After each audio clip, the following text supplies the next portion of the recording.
sea, ya lo tenemos interiorizado los españoles, que los políticos nos van a robar. Ya está. Es algo que se tiene. La política siempre trae corrupción, es la verdad, siempre hay corrupción.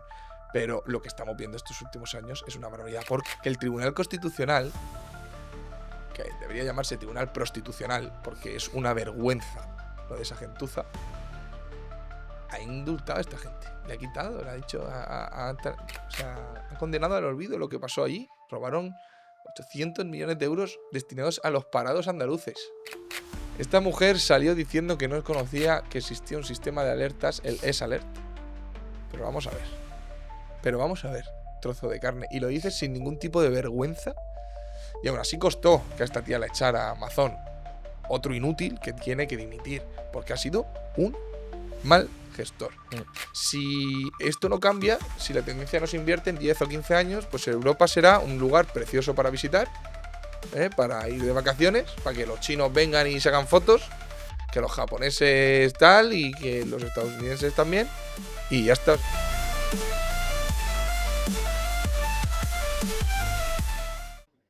Bienvenidos a un nuevo capítulo de nuestro podcast. Hoy traemos a Javi, que igual la gente te conoce más como ciudadano alternativo en redes, ¿no? Tienes acumulado, si no me equivoco, alrededor de 200.000 seguidores y la verdad que lo estás petando. Te has hecho conocido, la verdad, por dar tu opinión y nosotros, como también somos seguidores y nos interesa, pues te agradecemos un montón que hayas venido e incluso si tú mismo te quieres autopresentar. Pues muchísimas gracias por invitarme. La verdad es que cada vez que vengo a Tenerife me encanta, porque yo he vivido 3 años aquí, poquito más de 3 años en la isla, y venir aquí y que me hagan una entrevista y tal, pues yo encantado siempre. Muchas gracias. A ver, me he reído, no sé si os habéis dado cuenta cuando me has dicho, te hiciste conocido por dar tu opinión. Me hace mucha gracia porque hay mucha gente que me para y me dice, tú eres el que... Y no saben catalogar bien lo que hago y por lo que soy conocido. Yo al final es por meter caña, la Ajá, verdad. sí, sí. Pero sí, al final es por dar mi opinión, comentar tema político, tema económico y un poquito cómo veo lo que pasa en nuestro país. Y bueno, de momento va bien y yo me lo paso también muy bien haciéndolo. ¿Y cuál crees que ha sido un poco la clave de ese boom en redes sociales? Porque la verdad que yo creo que tú mismo te habrás dado cuenta que el crecimiento ha sido en muy poco tiempo. A ver, yo realmente haciendo ese contenido llevo mucho tiempo. Mucho tiempo es desde mediados finales más o menos, no me acuerdo bien, pero de 2020. Es decir, en la pandemia, cuando estábamos encerrados en casa. Creo que fue por junio. ¿Y qué pasó? Bueno, pues porque yo estaba en casa, encerrado, en Galicia, en Coruña, y estaba desesperado. Desesperado. Y no me podía creer lo que estaba pasando. Y al final, un día decidí crearme la cuenta de Ciudadano Alternativo. Fijaos, el nombre realmente, esto lo diré, nunca lo he dicho públicamente, el nombre no me gusta nada. A mí el nombre no me gusta. Me lo hice porque era una cuenta anónima y yo creía que jamás iba a desvelar mi cara. Era una cuenta, pues como quien se hace una cuenta en Twitter para desahogarse, pues eso era igual. Y estuve durante un buen tiempo subiendo tweets únicamente, que subía en Twitter el tweet, hacía una captura de pantalla y lo publicaba en Instagram y tal y cual. Bueno, pues así, lo que pasa es que empezó a crecer y llegó un día que... Tío, igual me apetece que me pongan cara. Efectivamente, llegó un día, macho, que era a través de las stories que me decían, vale, está genial esto que dices, pero ¿quién eres? Porque no sé quién me está contando esto, no sé si... Y dije, bueno, pues mira, si llego a 10.000 seguidores, enseño la cara. Y llegué a 10.000 seguidores, enseñé la cara y Sí, desde yo de hecho entonces... creo que te seguía desde ahí y me acuerdo que cuando vi la cara digo, ay coño, yo creo que me suena de que tenemos algún colega en común de cuando estuve viviendo Sí, en resulta que Tenerife. sí, ¿eh? Sí. Efectivamente. Y nada, y a partir de ahí empecé ya a publicar vídeos de vez en cuando y sí que es cierto que en el último año y medio, también la situación política ayuda, pues ha ido para arriba y la verdad es que el impacto está siendo... Bueno, yo a veces me sorprendo de... Ese fue un año de despertar para muchísima gente, ¿eh? 2020 fue como el año en el que la mayoría de la gente hizo clic Sí. y se dio cuenta de la situación en la que vivíamos, ¿eh? Sí, bueno, y ahora imagínate, ahora que encima sabemos más cosas de lo que pasó, de lo que Total. estuvieron haciendo durante esos años, pues sí. Yo la verdad es que fue la impotencia de ver cosas que me parecían totalmente descabelladas, injustas, y tenía que decirlas de alguna manera. Y básicamente sí. De hecho, sé que si vais a los primeros posts del principio, veréis que era así. Y tú en tu contenido das mucha caña a la política. Es un contenido muy de actualidad, ¿no? Muestras noticias, ves los casos de corrupción que vivimos en el día a día. ¿Tú crees que lo que tenemos es un problema de que tenemos malos políticos o es que el sistema en sí está mal planteado? A ver, dos partes. En primer lugar, y esto tenemos que entenderlo siempre. ¿Tenemos malos políticos? Sí. Pero recordad una cosa. Los políticos en cualquier sistema, en cualquier país, son el reflejo de la ciudadanía. ¿Por qué digo esto? Porque parece, a veces yo veo cosas de gente que parece que Pedro Sánchez, por ponerte el ejemplo, llegó a la Moncloa a punta de pistola. Llegó aquí dando un golpe de Estado, que tenemos una dictadura o cualquier tipo de cosa o cualquier... No, los hemos puesto nosotros. Eso es recordarlo, lo hemos puesto nosotros. Es decir, lo que digo, ¿no? Son nuestro reflejo. Dicho esto, ¿tenemos malos políticos? Sí. ¿Cuál es el problema? Bueno, pues hay, a mi juicio, varios. En primer lugar, el problema no es tanto que haya malos políticos, sino que el sistema que tenemos incentiva A que el que triunfe sea el mal político. al mediocre. Sí. Ya es que no es que seas mal político, es que eres mediocre. Porque esto lo podríamos discutir. Yo siempre he dicho que Pedro Sánchez es el político perfecto, es un psicópata de manual. 100%. Es una persona que no tiene empatía, que simplemente busca seguir, y eso, la política al final es el arte de sobrevivir aquí, de engañar, de hacer el máximo mediante el populismo, sostenerte en el poder y demás, y eso es el mejor. Con lo cual, dice, malos políticos, depende de lo que entendamos por político, pero entiendo vuestra pregunta. Y claro, el sistema incentiva a esto.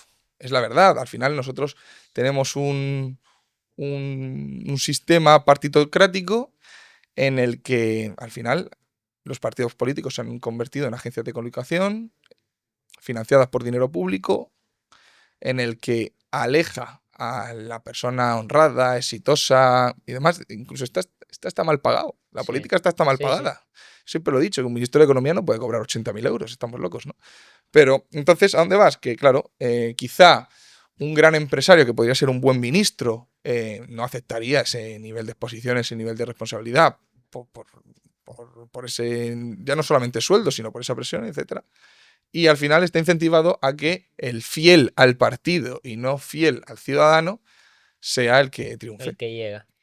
Efectivamente. No, y ya no solo es un incentivo económico, sino que un empresario exitoso que quisiera ayudar realmente va a tener una diana en la espalda desde el momento uno. No sé, no te van a dejar, porque tu vida se va a convertir en un reality show. Y que al final, si tú eres bueno, tú imagínate, tú quieres entrar a la política y quieres cambiar las cosas, ¿cuántos chiringuitos te tienes que cargar?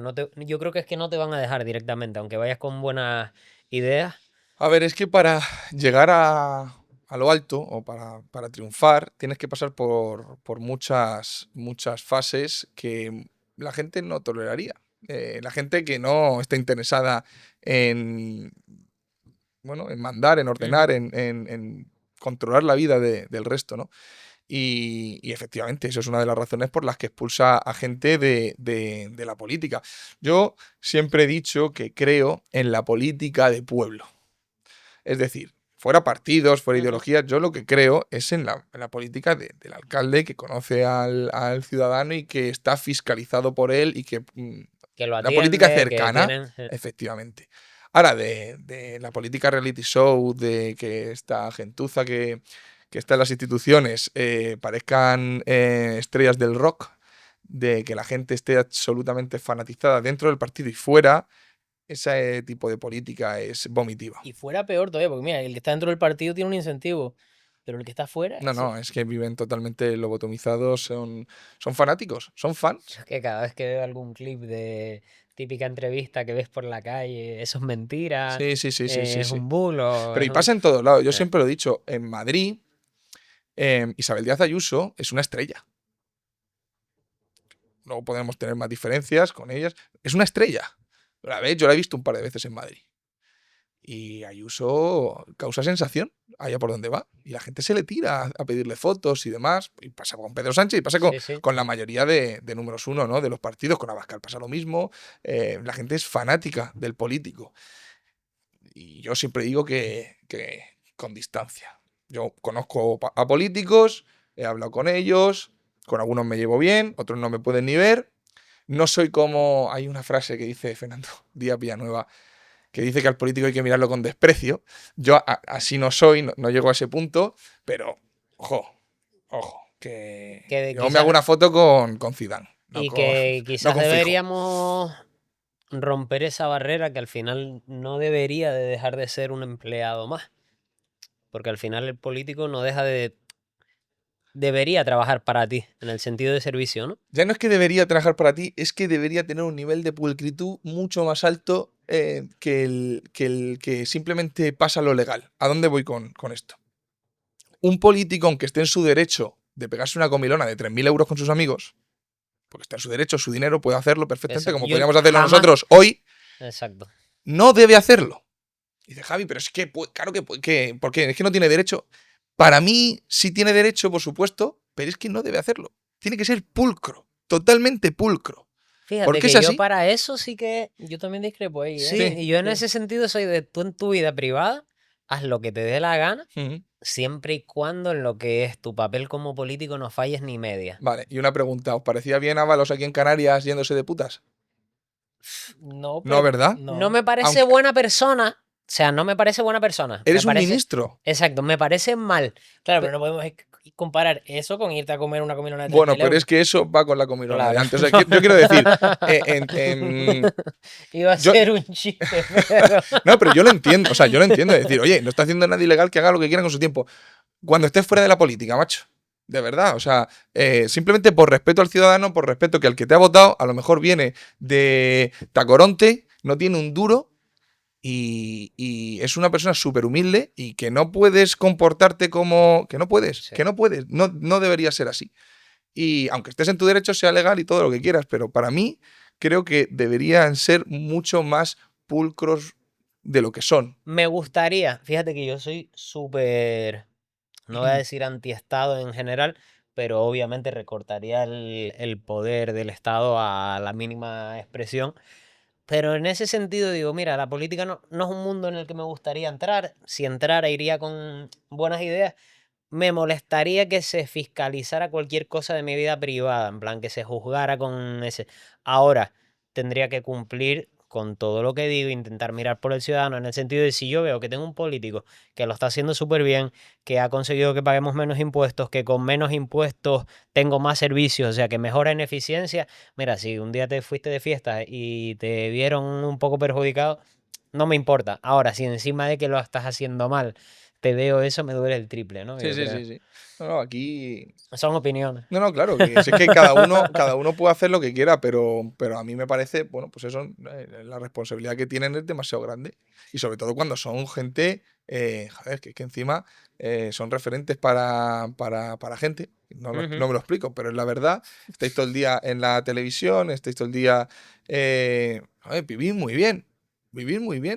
Entonces, bueno, pues durante la etapa en la que estáis, claro, ¿qué pasa? Que como debería ser una etapa corta, en teoría, pero aquí se ha profesionalizado y te encuentras luego a gente que lleva 40 años en política, auténticos dinosaurios, como Pachi López, por ejemplo. O sea, tú analizas el caso de Pachi López, que lleva 40 años mamando de lo público, dando lecciones sobre regeneración democrática y sobre... Y dices tú, ¿pero esto qué coño es? ¿Entiendes? Y bueno, pero... que cada uno aquí lo ve como quiere. Pero ¿y cómo lo cambias el sistema? ¿Cómo incentivas que gente con talento, gente que realmente pudiera aportar, se quisiera dedicar a la política? Buah, pues a ver, la tarea es harto difícil. Eso es muy complicado. Entiendo. A ver, hay formas de ir mejorando la situación. O sea, estamos muy mal. O sea, hay muchas formas de mejorar. Hay mucho margen. Hay mucho margen de mejora en lo que tenemos. A ver, el problema que hay aquí es, en primer lugar, en el sistema de partidos que tenemos, que eso es uno de los grandes problemas que expulsa al válido. ¿Por qué? Porque al final el sistema de partidos lo que premia es que tú tengas que hacer caso al líder del partido para sobrevivir dentro de la política. Yo escuchaba, me acuerdo, a Marcos de Quinto, que estuvo en Ciudadanos durante un año. Marcos de Quinto, que es un empresario como la copa de un pino y ha sido directivo en Coca-Cola y demás, que lo estuve el otro día escuchándolo en Andorra, que él decía, bueno, que cuando cuando las cosas en Ciudadanos cambiaron y le marcaron el rumbo de lo que tenía que hacer, aunque no estuviera de acuerdo, pues se iba, ¿no? Porque al final, es lo que digo, aquí mandan 4. Aquí mandan 4. Un sistema de, ya sabéis, de listas cerradas, los partidos conforman las listas y luego quien quiera sobrevivir dentro del partido pues tiene que hacer caso, ¿no? No hay cosa más lamentable en este país que ver cuando se vota algo como el líder del partido hace un gesto, no sé si lo habéis visto alguna vez en el Congreso, hace un gesto de lo que se va a votar para que todo el mundo, como cabras, lo haga efectivamente, ¿no? Entonces, eso es un problema. Y luego, al final, también lo que ayudaría a que la gente válida estuviera interesada en eso es que, por supuesto, fuera una política real en la que tuvieran influencia, en la que el contacto con el ciudadano fuera más directo y no tan abstracto. O sea, yo lo digo por ejemplo, incentivado yo a entrar ahí, ¿no?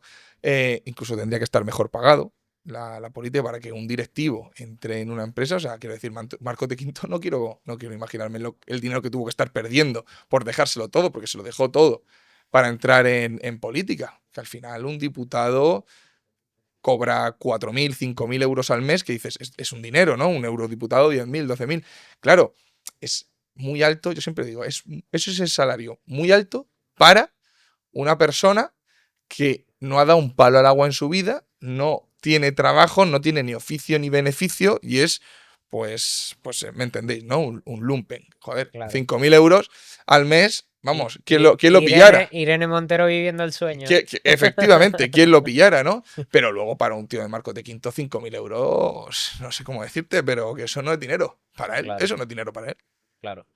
Y una cosa que yo me doy cuenta, por ejemplo, como te decía antes, yo no acabaría con el papel del Estado al 100%, pero cuando hablas con gente del mundillo liberal y que te planteas hasta dónde recortarías, ¿no? Yo creo que casi todo el mundo que quiere un Estado pequeñito, al final sí te preocupa la sanidad, te preocupa la educación, la seguridad. Y cuando te das cuenta de que el Estado está recaudando más que nunca y has empeorado en sanidad, has empeorado en educación y has empeorado en seguridad, que yo creo que esas 3 cositas son básicas, ¿cómo te lo comes o qué opinas? Vamos a ver. El problema es de diseño. Os pongo un ejemplo. Si tú tienes un cubo de agua y le haces 4 agujeros, por mucha agua que le eches, se va a filtrar, ¿no? Entonces, por mucho dinero que le riegues al sistema, si no funciona, no funciona. Entonces, por eso, cada vez gastamos más y vivimos peor. Y al final, el problema viene de los fallos que tiene el propio sistema, de la gestión de ese sistema. En España, nunca hemos tenido una presión fiscal tan alta. Nunca. Nunca habíamos pagado tantos impuestos. Sin embargo, cada vez los servicios públicos funcionan peor. Cada vez pedimos más dinero prestado, a pesar de incrementar los impuestos y la presión fiscal. Entonces, te das cuenta cuando analizas eso de que es un problema del sistema, no un problema de falta de dinero. Yo soy una persona que quiere reducir el Estado a su mínima expresión, pero es que es imposible si las políticas que se están tomando van en la medida de cada vez hacer a las personas más dependientes, cada vez hacer a las personas menos espabiladas y menos enteradas de lo que sucede y, por supuesto, viendo que la clase política cada vez se corta menos en mostrar que lo importante es que el Estado sea paternalista y director de orquesta de la sociedad. 100%, pero mira, ayer veía una estadística que decía que el 60% de la recaudación en España por IRPF proviene de las rentas que ganan 60.000 euros o más. O sea, el 60% viene, creo que ese porcentaje representa el 7% de la población. Desde un punto de vista egoísta, si yo fuera socialista, no preferiría incentivar a que hubiera más gente que gana más de 60.000 euros para poder parasitarlos mejor. Sí. ¿Por qué no se hace? No sé de dónde has sacado ese dato, me parece demasiado, sinceramente, me parece demasiado porque al final yo siempre he dicho que yo siempre he dicho, y es un dato, la inmensa mayoría de los impuestos que se recaudan y con lo que pagan la fiesta viene de la clase media. Y la clase media en España no cobra 60.000 Yo digo euros. solamente IRPF. Sí. Vale. Bueno, pero no digo que sea ahí, pero me refiero que es que 60.000 euros en España lo cobra muy poca gente. Ya. Muy poca gente. Dicho el 7%, ¿no? Sí, y hemos normalizado que el sueldo mínimo eres clase media. No, sí, 30.000 euros eres rico y todo. Sí, y todo lo que 30.000 euros quieras. eres rico. Sí. Es que A ver, eso es que locurón. eso es un disparate. Sí. Eso es para meterlos en la cárcel a todos. Sí, porque es un disparate. A ellos y a los que lo blanquean, ¿no? Que luego están los medios de comunicación diciendo cuál es la nueva normalidad. Y de los medios de comunicación podemos hablar porque eso es criminal. Pero refiriéndome a lo que tú dices, efectivamente, o sea, lo lógico sería decir, oye, cuanto más ganan dinero, más ingresos se recaudan. De hecho, hay un debate que siempre se tienen hablando sobre el tema de la presión fiscal y demás, que dicen que en España no llegamos a la media de la presión fiscal en Europa. Y claro, dices, mira los datos y dices, es verdad. Y dices, claro, pero es que en prácticamente toda Europa, salvo un par de países, cobran más dinero. Y claro, como ellos también tienen impuestos progresivos como el IRPF o las formas que tengan, no son todas iguales, claro, si la clase media española cobra 30.000 y la clase media francesa cobra 60.000, es normal que ellos recauden más, porque ganan más dinero. Porque es un porcentaje al final. Es que todos son trampas, es que aquí son todo trampas. Claro, si tienes al 40% de la población cobrando 15.000 euros al año, ¿qué impuestos vas a recaudar? ¿Cuánto les quitas, no? Entonces, no tiene tampoco mucho sentido. El problema es que cuanto más dinero ganas, eres más independiente, y cuanto más independiente y cuanto más tienes, menos te gusta que te roben. Entonces, incentivar a tener una población en la que tampoco tenga muchas aspiraciones, gane lo justo para vivir y poco más, pues es lo ideal para un político que quiere mantenerse en el poder durante mucho tiempo. Una cosa que te he visto últimamente mucho en redes también es hablar de la situación de los jóvenes. Al final tenemos una pirámide poblacional invertida respecto al sistema de pensiones. Yo creo que a casi todos los que nos planteamos nuestro futuro o ahorramos a día de hoy, lo hacemos pensando en que no vamos a tener pensión, sinceramente. O yo por lo menos no aspiro a depender del Estado para vivir el día de mañana. ¿Cómo ves la situación de los jóvenes ahora mismo? A ver, la situación de los jóvenes la veo complicada. Voy a dar primero una de cal y luego otra de arena. Los jóvenes ahora mismo en España tienen una situación muy complicada por varias razones. Uno, porque arrastramos una deuda enorme de generaciones pasadas, ¿vale? Que la vamos a pagar. La gente se piensa que no se paga, pues sí se paga. Como dato, deciros que la cuarta partida en España de gasto más grande es pagar los intereses de la deuda. La cuarta más grande. Tenemos un sistema laboral precario, sueldos bajos, impuestos altos y ahora con un problema de la vivienda enorme. Probablemente, no sé si mi generación, la nuestra, que somos más o menos de la misma edad, pero sí la generación de mi hermana, la generación Z, esta que llaman, ¿no? Del 2006, 2007, 2008, por ahí, sea la primera generación que viva peor que sus padres en la historia.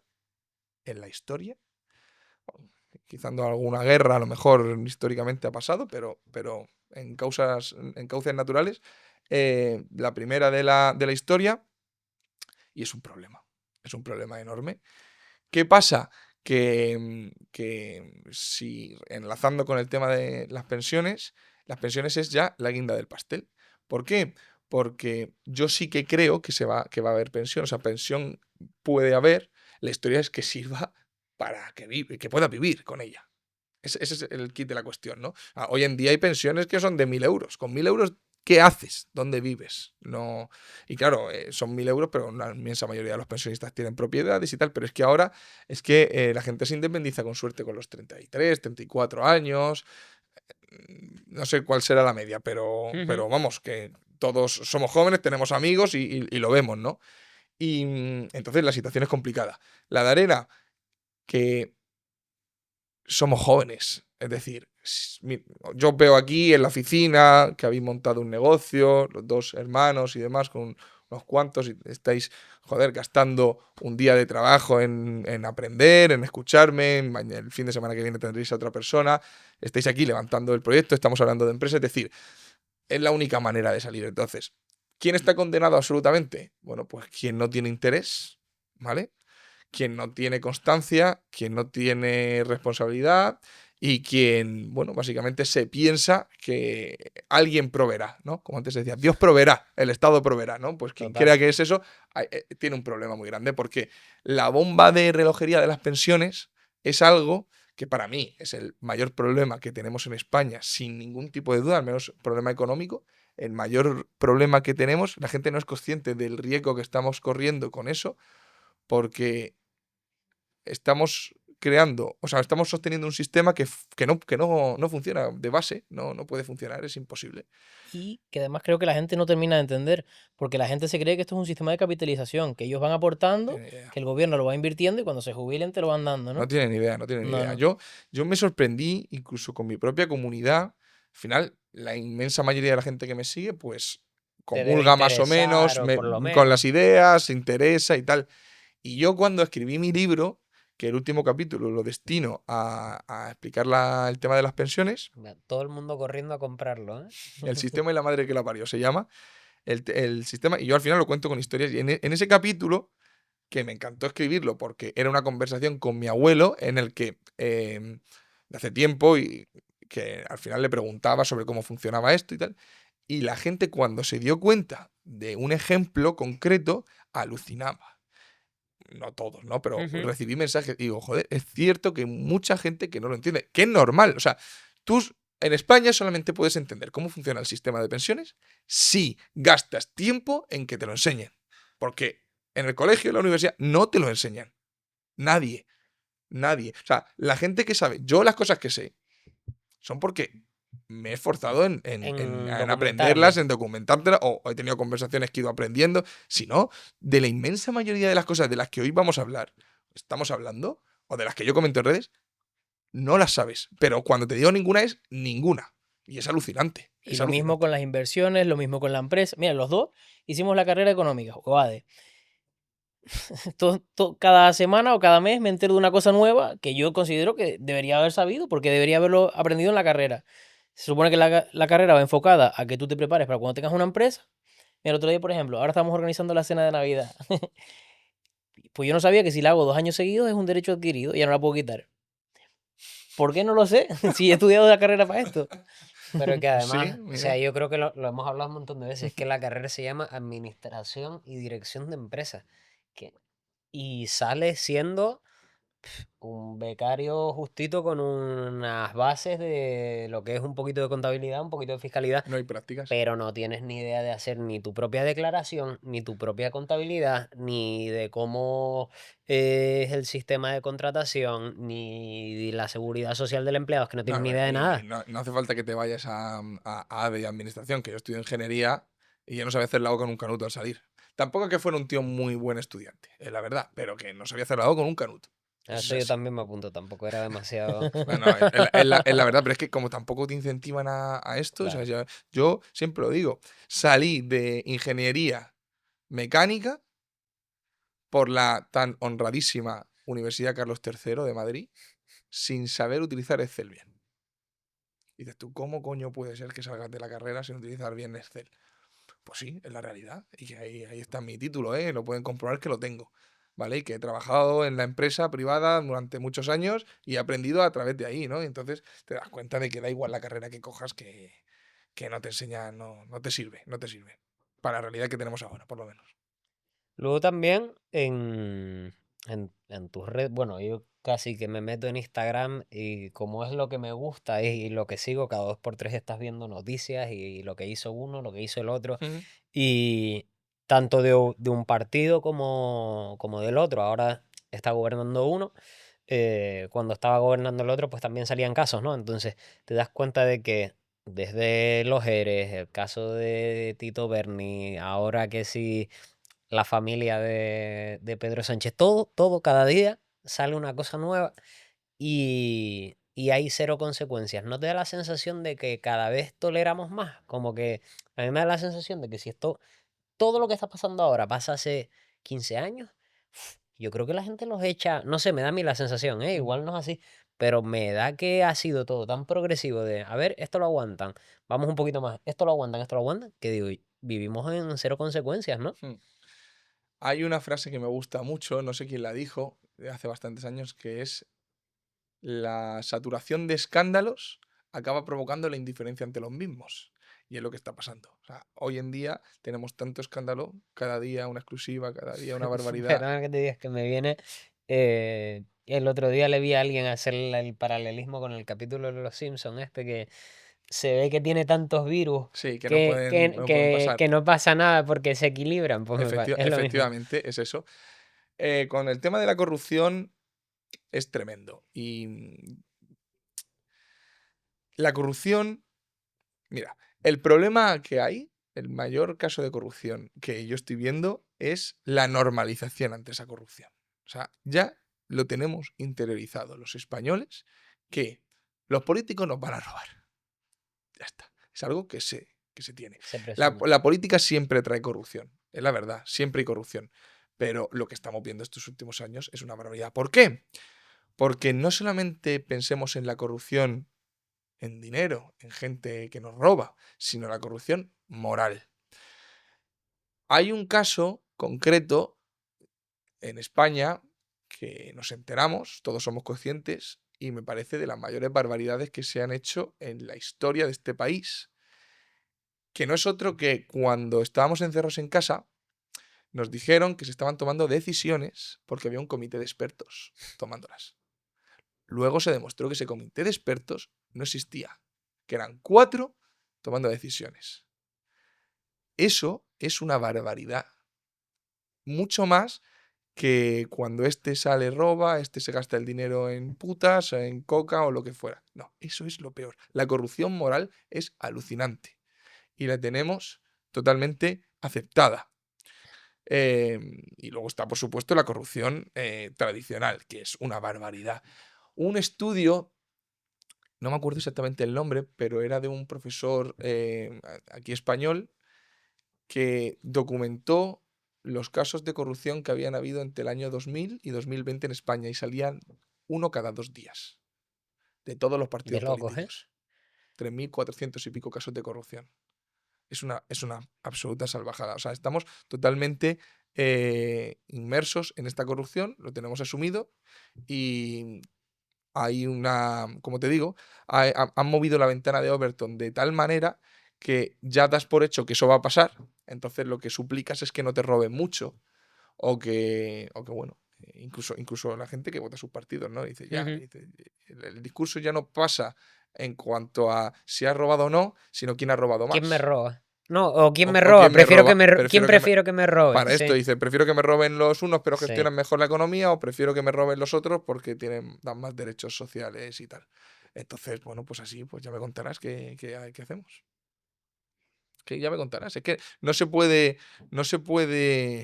pedir más a la gente que tolera. Cuando ya pasas ese límite, esa línea roja, pues ya está. Lo que pasa que sí que es cierto que te diré que en estos últimos 5 años, desde la pandemia, realmente todo se ha acelerado a una barbaridad de rápido. Desde la pandemia hasta esta parte, yo no he visto una cosa igual. O con el caso de los ERE, por ejemplo, que es uno de los casos más grandes. El caso más grande de la historia de España y de la historia de Europa, uno de los más grandes. Y ha pasado desapercibido, ¿no? O no es como que...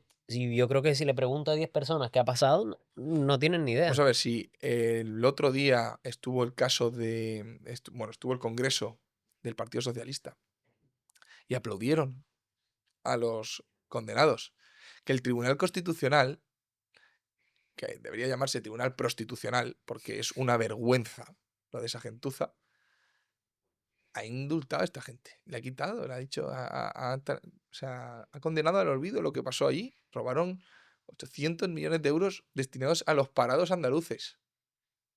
¿Vosotros sabéis cómo funcionaban los ERE? Los ERE funcionaban de la siguiente manera. Yo soy profesor en la Universidad de Sevilla.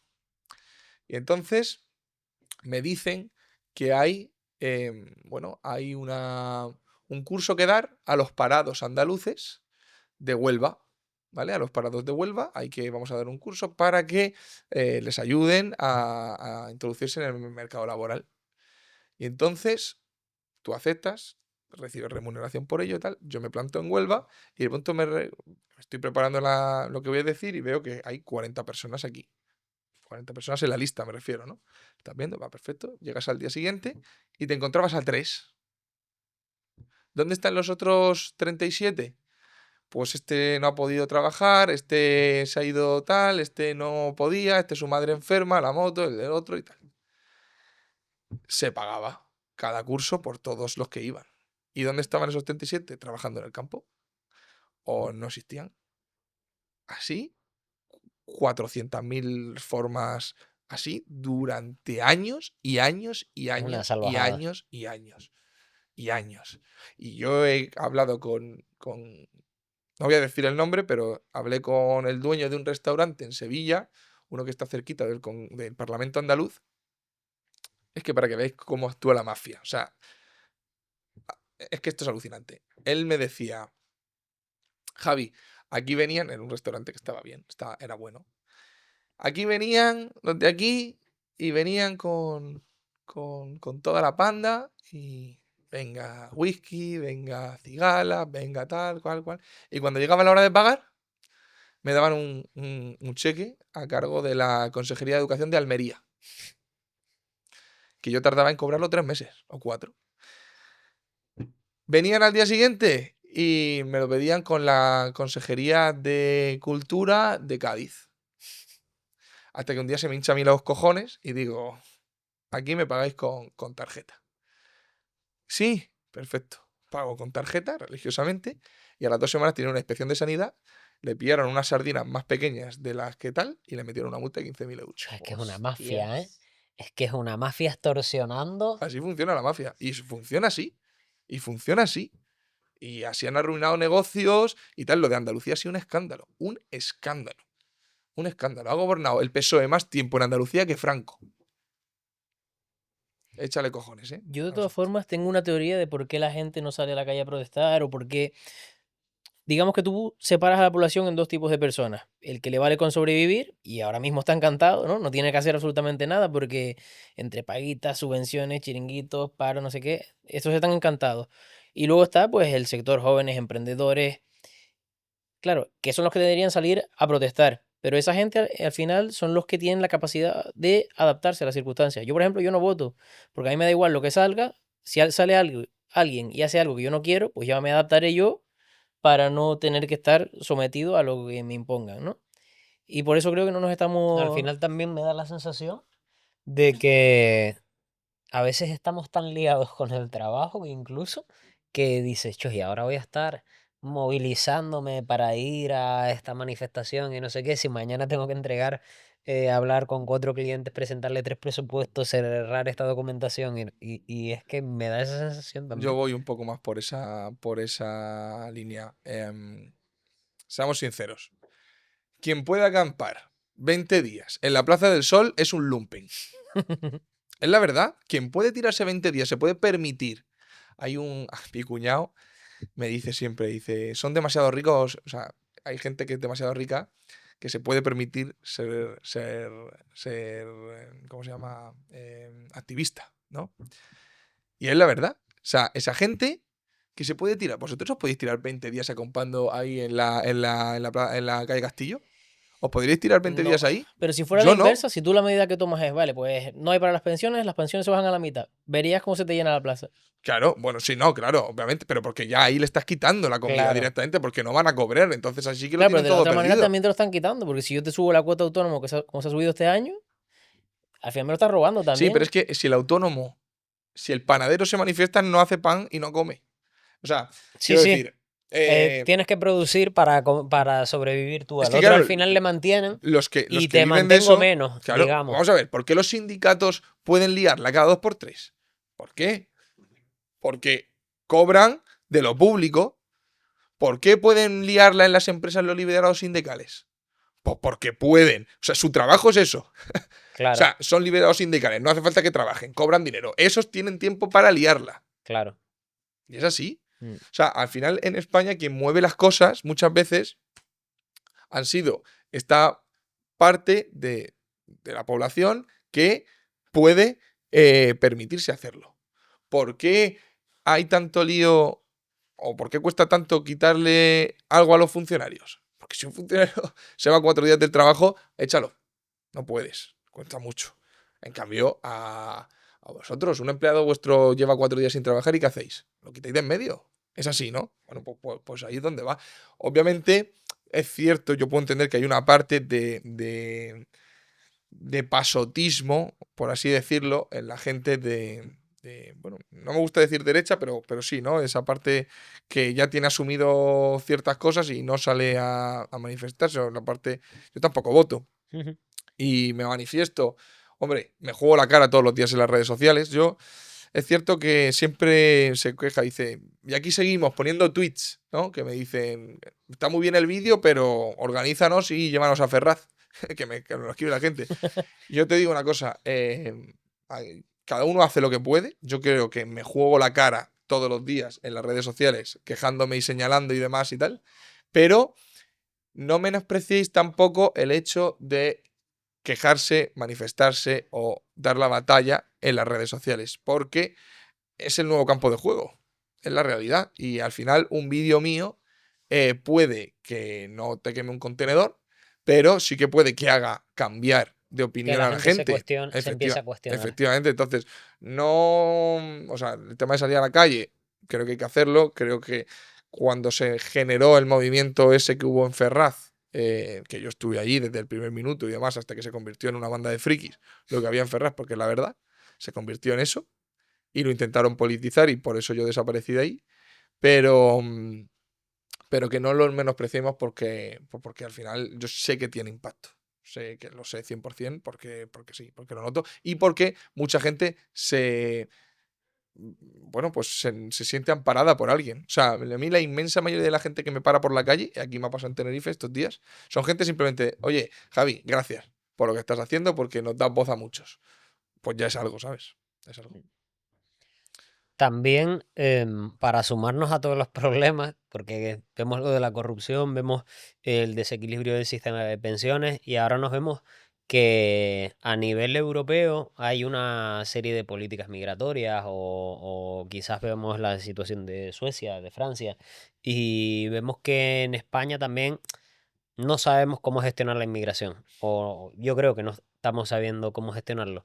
¿Cómo lo ves tú? Porque a veces hay cosas que chirrían demasiado, que haya tan poco control, o también se han visto historias de Marruecos y hay 20.000 teorías de qué es lo que puede estar pasando. Entonces, como cada día también sale una noticia respecto a eso, no sé cómo ves tú. A ver, yo tampoco tengo la respuesta a cómo gestionar el tema de la inmigración. No soy un experto tampoco en geopolítica. Lo de Marruecos me hace gracia porque es la gran pregunta, una de las grandes preguntas de esta legislatura que le debe el PSOE a Marruecos, es la verdad. Marruecos y España han tenido una relación estos últimos años que no era la que tenía antes. Mohamed VI ha sido capaz de hacer dimitir a una ministra de Exteriores, no sé si os acordaréis de González Laya, esa mujer bajita con el pelo corto. Mohamed VI dijo que hoy se fuera y a los 6 días la cesó el gobierno. Marruecos además hace una de las cosas que para mí es lo peor que puede hacer cualquier personaje, cualquier dictador, que es utilizar a las personas como arma política. En Canarias lo habéis visto. En Canarias ha sido una absoluta barbaridad, como en Ceuta, en Melilla también, ¿no? Utilizar a las personas como arma política de presión. Y lo que sí que sabemos es que alguien entró en los móviles del presidente del gobierno, de varios ministros, y desde entonces hubo cambio de políticas respecto al Sáhara, por ejemplo, y nuestra política exterior para con Marruecos ha sido ir para allá, bajarse el pantalón, ponerse de lado y dejarse que trabajen, básicamente. Esa ha sido la política exterior con Marruecos en estos últimos años.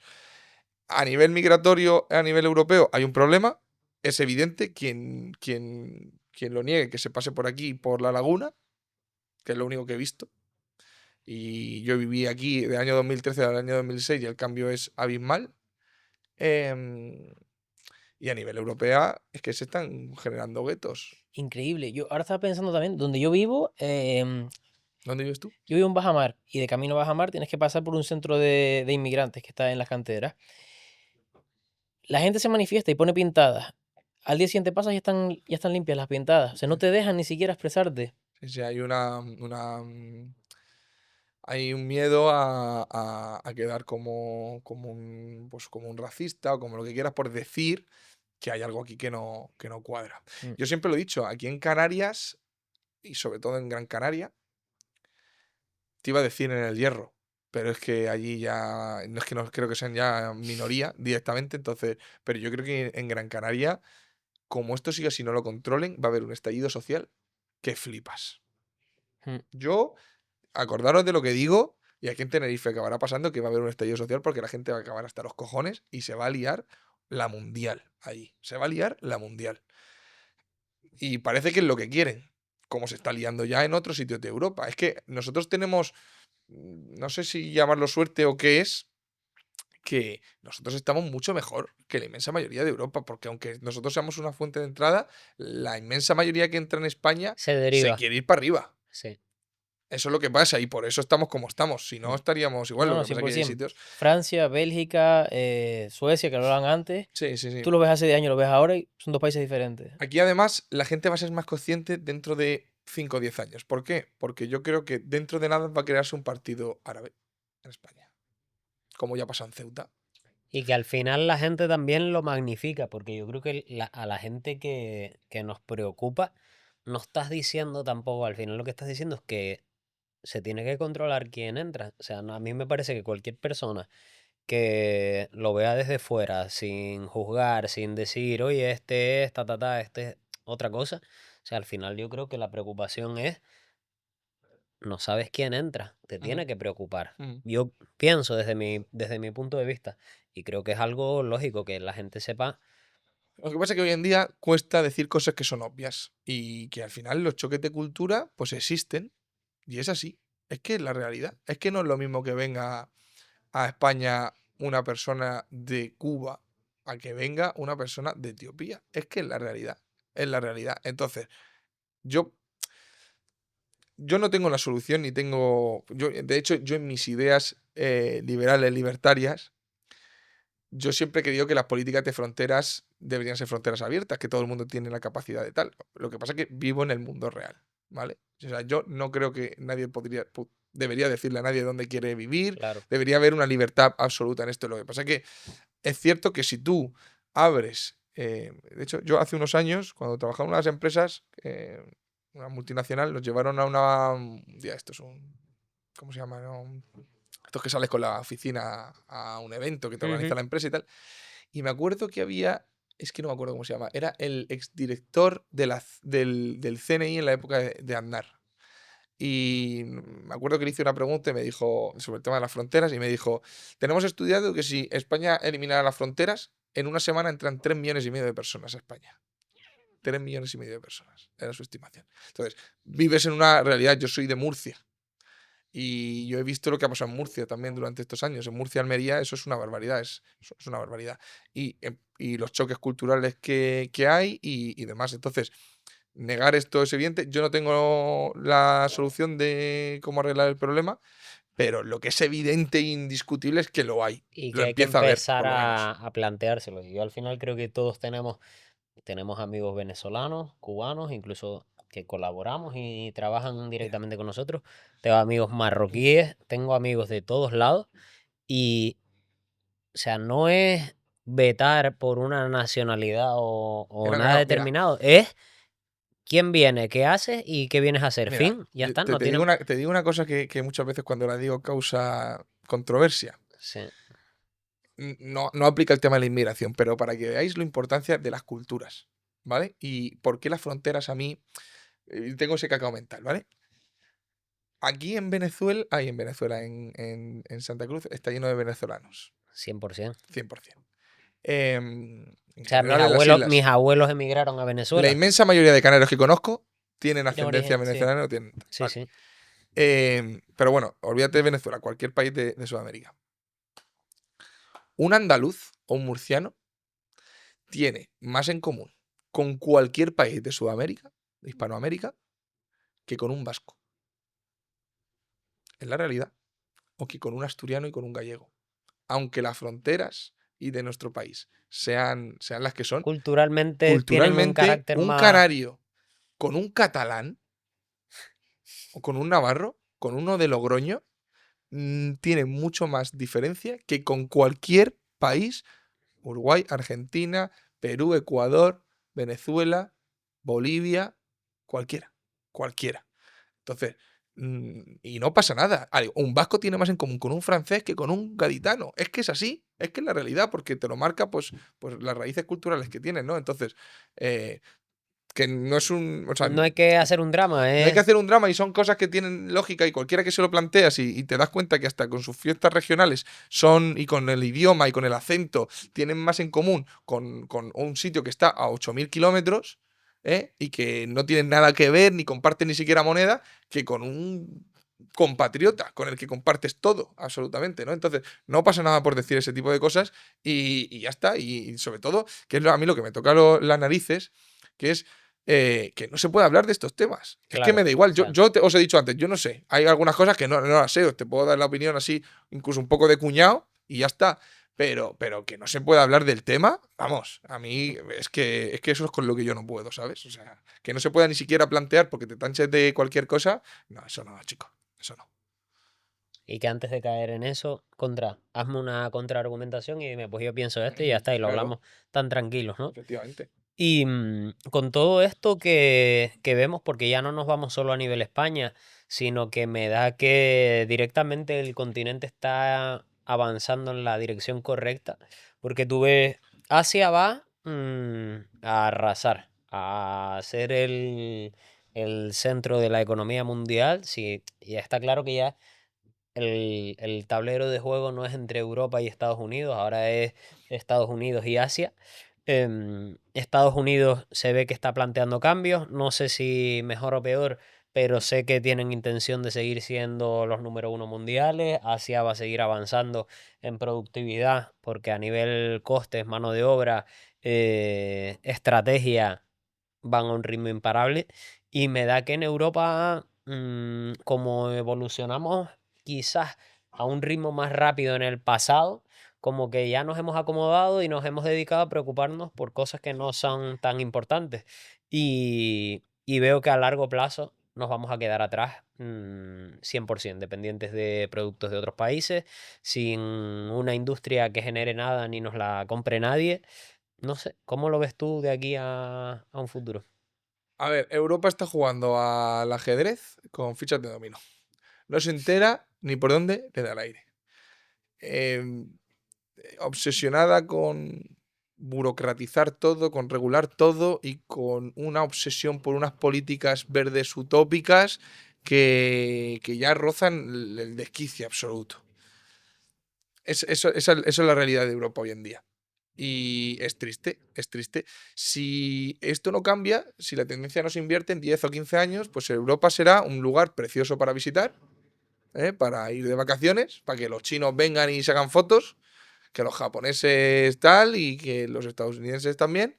Y ya está. O sea, yo creo que los ciclos, hay ciclos, Sí. ¿vale? Y las potencias, a lo largo de la historia, nadie lleva siendo una potencia durante mucho tiempo. Es así, todos han caído. Todos los imperios han caído.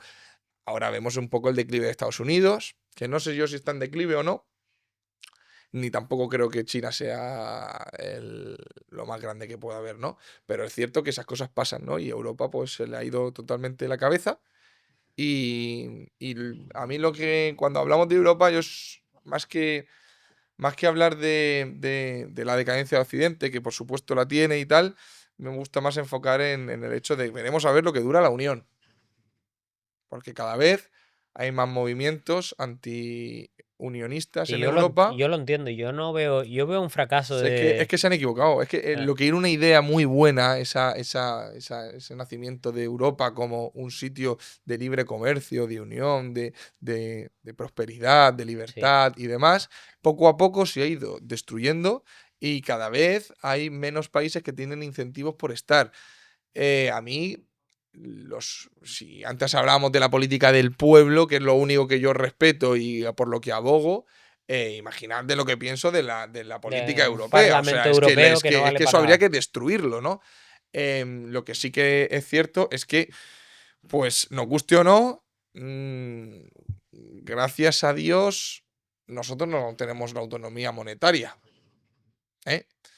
Que a mí me hubiera gustado ver al ministro Garzón, cuando era ministro, darle al botón de imprimir dinero como un demonio. Y esa es la gran diferencia entre Argentina, Venezuela y nosotros, es esa. La gran diferencia es que nosotros no podemos devaluar la moneda como la pueden devaluar ellos.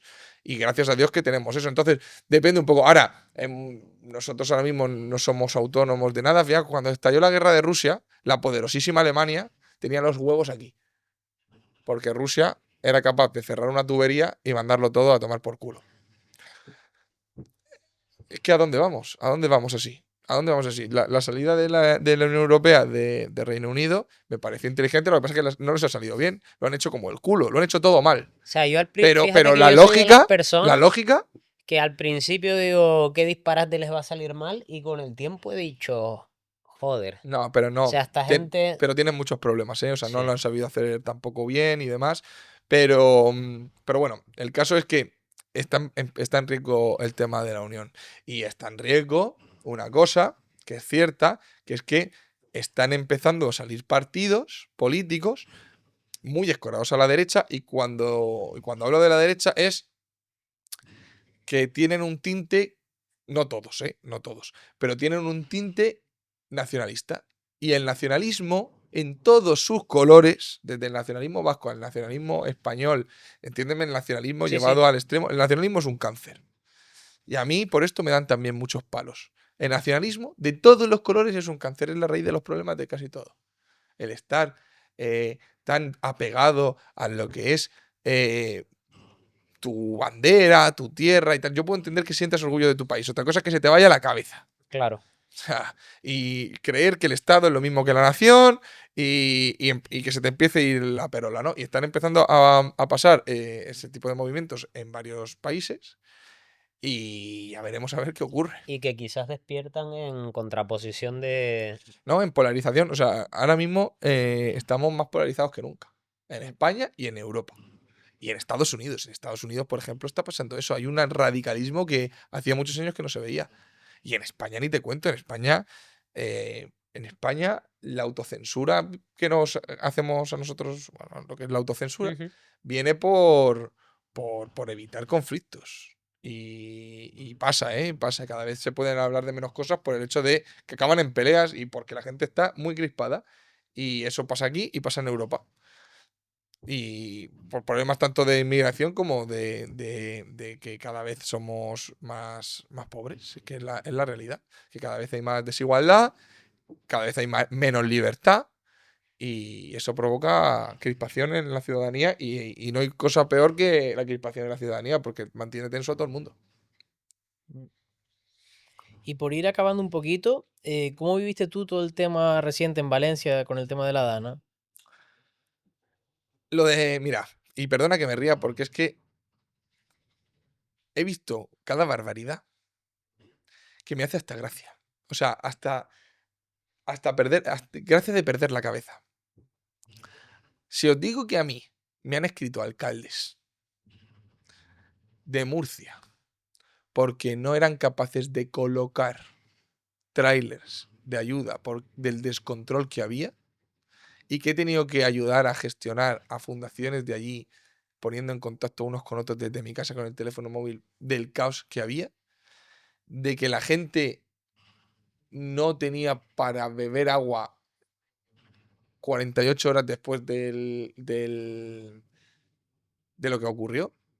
Dices tú, ¿esto qué cojones es? ¿Esto qué cojones es. Recomiendo ver lo que dice Santiago Posteguillo, que es un escritor que tenía una casa en Paiporta, que se hizo muy viral, unas declaraciones que lo hizo en el Parlamento Valenciano, de cómo vivió él en primera persona esto. Como que en 48 horas no aparecía nadie.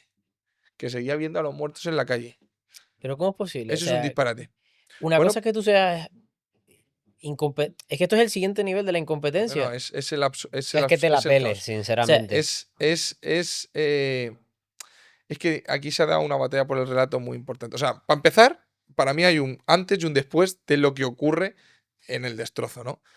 Al igual que creo que el antes, es decir, todo el tema preventivo y todo el tema de las horas antes de la catástrofe, para mí tuvieron mucha más culpa la comunidad autónoma. Todo el post es un desastre del gobierno central, con lo cual aquí ha estado pringado todo Dios. Pero es que hasta la forma de hablar, yo no sé si viste la señora esta que salió hablando, no se van a entregar los cuerpos. Y la han hecho dimitir ahora por presión social. Sí. No, pero incluso el presidente, si quieren recursos, que la ayude, sí, es que son una panda de cabrones, que no tienen otro nombre. Pero, y no solo eso, sino que me da la sensación de que están evadidos de la realidad. A los 4 días de la catástrofe, ¿qué hace el presidente y el rey? ¿Qué se esperaban que iba a pasar? Ya. Y es que me parece está mal porque tenías hasta viendo lo egoísta, dices, tío, tenías una oportunidad de oro de quedar como el Estado funciona, es el que ayuda. Ves que cuando hay una catástrofe estamos ahí para... Tus impuestos sirven para algo. Si hasta siendo malo, egoísta y con afán de supervivencia, o sea, olvídate... Tenías la oportunidad para decir, ¿ves que tenía razón? Sí. Lo han hecho muy mal. El tema es, han fallado los protocolos. Vamos a ver, la responsable de alertas, no sé si era la consejera de Interior de la Comunidad Valenciana, no me acuerdo exactamente el nombre, la chica está rubia. He hecho algún que otro vídeo en YouTube. Esta mujer salió diciendo que no conocía que existía un sistema de alertas, el S-Alert. Pero vamos a ver. Trozo de carne. Y lo dices sin ningún tipo de vergüenza. Y aún así costó que a esta tía la echara a Mazón. Otro inútil que tiene que dimitir. Porque ha sido un mal gestor. Punto. ¿Por qué no dimite? Lo he dicho muchas veces. Yo creo que Feijóo le hubiera cortado la cabeza. Yo creo que sí que lo hubiera hecho. Ese apoyo era muy falso. O sea, a mi modo de ver. ¿Pero por qué no lo cesa? Porque todo depende del relato político. Si Feijóo coge y cesa a Mazón, la culpa es del PP. Estás diciendo que el otro tenía razón. Y si en la memoria colectiva se mete en la cabeza que la culpa es del Partido Popular, el Partido Popular no vuelve a gobernar la Generalitat Valenciana en 25 años. Por eso lo aguanta. Punto. Y con el ejemplo es con Teresa Rivera en el gobierno central. Teresa Rivera, ministra de Transición Ecológica, la última responsable de la Confederación Hidrográfica del Júcar, 5 días sin salir, porque estaba a punto de presentarse un examen en el Parlamento Europeo para ser la mano derecha de von der Leyen. Si sale y la lía, no pasa. Entonces, como todo prima el relato político y al final los votos, pues da igual. No hay nada más importante. Cuando un político entra en Moncloa, el primer día que consigue que el Parlamento le apruebe y es investido presidente, ese primer minuto, que sepáis que todo su equipo ya está pensando en ganar las siguientes. Primordial. El objetivo es ese, y todo lo que venga después, que también hay más objetivos, dependen de este. Todo lo que hace un político es pensando en seguir gobernando. Y lo habéis visto en este Congreso Federal del PSOE que fue no sé cuándo se emitirá esto, pero fue el sábado, el último sábado. La inauguración de la segunda temporada. De enero, perfecto. Pues se hizo el último fin de semana de noviembre. Y estaban hablando de 2027, de cómo ganar las elecciones en 2027 y ganar las municipales cuando toque, y quedando 3 años todavía, es su único plan. Y todo lo que hagan tiene que estar alineado con eso. Y si no toca cesar a un tío que es un criminal por esto, pues no se le cesa. Y a tomar por culo. Es que es así. Es que no hay más.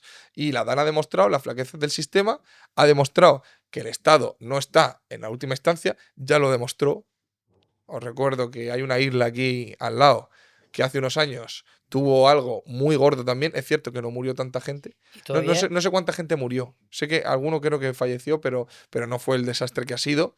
Y hay gente que vive en contenedores todavía. Y que todavía no han cobrado. Y te digo, se ha liado. En Valencia se ha liado porque La Palma, por desgracia, no tiene ningún tipo de influencia política, ni siquiera en Canarias. O sea, quiero decir, no... Sí, que si fueran algo más relevante, hubiera habido diferencia. En Valencia es algo muy gordo y en Valencia se podría haber sacado rédito político, todo lo que quieras, pero aquí vino Sánchez, se comió un plátano y a tomar por culo. Si es que no pasa, es que no tiene... Pero es que te da pena porque dice, solo te voy a ayudar si eres relevante para mi efectivamente. Para mi resultado político. Es así. Por eso digo que no influye. Y si en Canarias eso hubiera tenido mucho más nombre, os aseguro que si pasa eso en el Teide, no es lo mismo. Al menos a nivel regional. No hubiera pasado lo mismo. ¿Por qué? Porque aquí creo que es la isla más poblada, ¿no? de toda Canarias. Con lo cual, que todo depende del relato. Al final te da pena, ¿sabes? Que dices, estás vendiendo un Estado que tiene que proteger a todo el mundo, pero no todo el mundo tiene el mismo papel ni la misma importancia. Hay una desigualdad en el trato tremenda. Y no es lo mismo aplicar ciertas políticas en el País Vasco que aplicarlas en Cádiz. Pues es que la realidad es así. Y ya está. Y en Canarias ha sido la comunidad de las comunidades más olvidadas que hay también, porque al final no tiene... Están muy lejos. Es que es la realidad. Es la realidad. Es que es la puta realidad. Y ya está. Y bueno, es que aquí encima... Aquí también habéis sido desastres, ¿eh? Que aquí tenéis una corrupción del 3 pares de cojones. O sea, la corrupción canaria ha sido de las más bestias que ha habido, ¿eh? Sí. Hemos hablado de Andalucía, que eso ha sido la reina, pero aquí en Canarias, aquí tenéis habéis tenido un presidente de Canarias que ha sido un despropósito. Que le tocó 6 veces la lotería, me parece, ¿no? Aquí habéis tenido en las islas, aquí. Lo que pasa es que aquí ha habido mucho caciquismo en las islas y mucho tal, pero bueno, que también te digo que todas casas cuecen habas y tal, pero bueno, es la realidad, que no tenemos toda la misma importancia y la misma relevancia política. Es así. Sí. Igual que... Y por eso no hay trenes en Extremadura, ¿eh? Y pasan por ciertos pueblos de Cataluña. Sí, que es un sinsentido. Es que es la realidad. Es que es así. Es que no tiene más historia. Todo tiene una lógica y es, al final, la importancia de... Si lo miras con político. El prisma de los votos, lo entiendes todo al final. Claro, efectivamente. Y ya veremos a ver... mira, aquí España ha tomado un rumbo por un votito de un tío que se llamaba... ¿Cómo se llamaba? El de Teruel existe. ¿Cómo se llamaba? ¿Os acordáis del de Teruel existe? ¿Verdad? Pues porque quiero decir que yo siempre he dicho lo mismo, que es, no entiendo cómo, viendo lo que ocurre sobre todo con los catalanes y con los vascos, cómo no han surgido movimientos independentistas dentro de España. No sé cómo no ha surgido un Teruel existe, un Unidos por Extremadura, un partido independiente murciano. Aquí en Canarias habéis tenido la Coalición Canaria, que también se ha dedicado durante muchos años a la política exterior de Marruecos. ¿Os acordáis lo que os he dicho, no? Bajarse los pantalones, ponerse de lado y esperar a que trabajen. Pues se ha hecho así. Yo siempre he dicho que deberían aparecer más movimientos de eso para tensionar las cosas. A mí, la organización correcta para mí debería ser algo así, o sea, totalmente mirando por los intereses del resto. Lo que pasa es que como están los grandes partidos que mueven para todos lados, pues ya está. No tiene más. Y ya esta sí que es para terminar, hay una pregunta que le hacemos a todo el mundo, ya que tenemos la inmobiliaria KDF Realty, que aprovecho aquí para que si alguien quiere vender o algo, pues que nos llame. ¿Cómo ves la inversión en el sector inmobiliario? ¿Cómo la veo? ¿Te refieres a que si...? Y yo sé que seguramente tú inviertes y tengas fondos, tengas indexados, tengas un montón de tipos de productos, porque sé que tienes cultura financiera. Como fuente de inversión, ¿cómo ves el sector del real estate en general, ¿no? A ver, a mí me parece que es... Bueno, ha sido de toda la vida el sector oro tradicional, el valor refugio en España. Creo que el problema que estamos teniendo con el tema de la vivienda viene por, entre otras cosas, controlar y limitar el tema de la oferta de la vivienda en toda España. 100%. Se ha demonizado la palabra del especulador, y especular no es malo, todos especulamos, ¿eh? Yo especulo a la hora de decidir si vengo aquí o no. Todo lo que hacemos es especular, y especular con el sector del real estate es algo bueno, es algo que se hace en todos lados y es una forma de ir creciendo. Creo que el problema que estamos viendo en estos años es que cada vez es más complicado entrar, cada vez hay más barreras de entrada, y que al final empresas como la vuestra y negocios como los vuestros, pues, joder, al final lo que hacéis es un bien a la sociedad por el hecho de que democratizáis, ¿no? Que es una palabra que no me gusta utilizar porque está prostituida, pero democratizáis un poco el acceso al sector. Yo creo que es un sector que tiene mucho futuro, tiene mucho pasado, le queda mucho futuro. Creo que la tecnología blockchain, que eso ya nos daría para otro tema, va a revolucionar también este sector. Y creo que comprarse una casa en Tenerife es una gran opción. La verdad, y me gustaría hacerlo en algún momento. Así que bueno, un poco sería. Yo creo que eso. de esto tenemos que hacer recorte para el Instagram de la inmobiliaria. Oye, pues te agradecemos un montón que hayas venido, que sé que desde el momento que te escribí enseguida nos dijiste que sí. Y bueno, esperamos que también te lo hayas pasado bien. Muchas gracias a vosotros, perdonad por la chapa que os he soltado. Gracias a vosotros también, y nada, ya nos veremos en otra. Pues ya lo dejamos por aquí. Esperamos que les haya gustado este comienzo de temporada y que se suscriban, compartan el vídeo, comenten qué les ha parecido y nos den like. Nos vemos en el siguiente.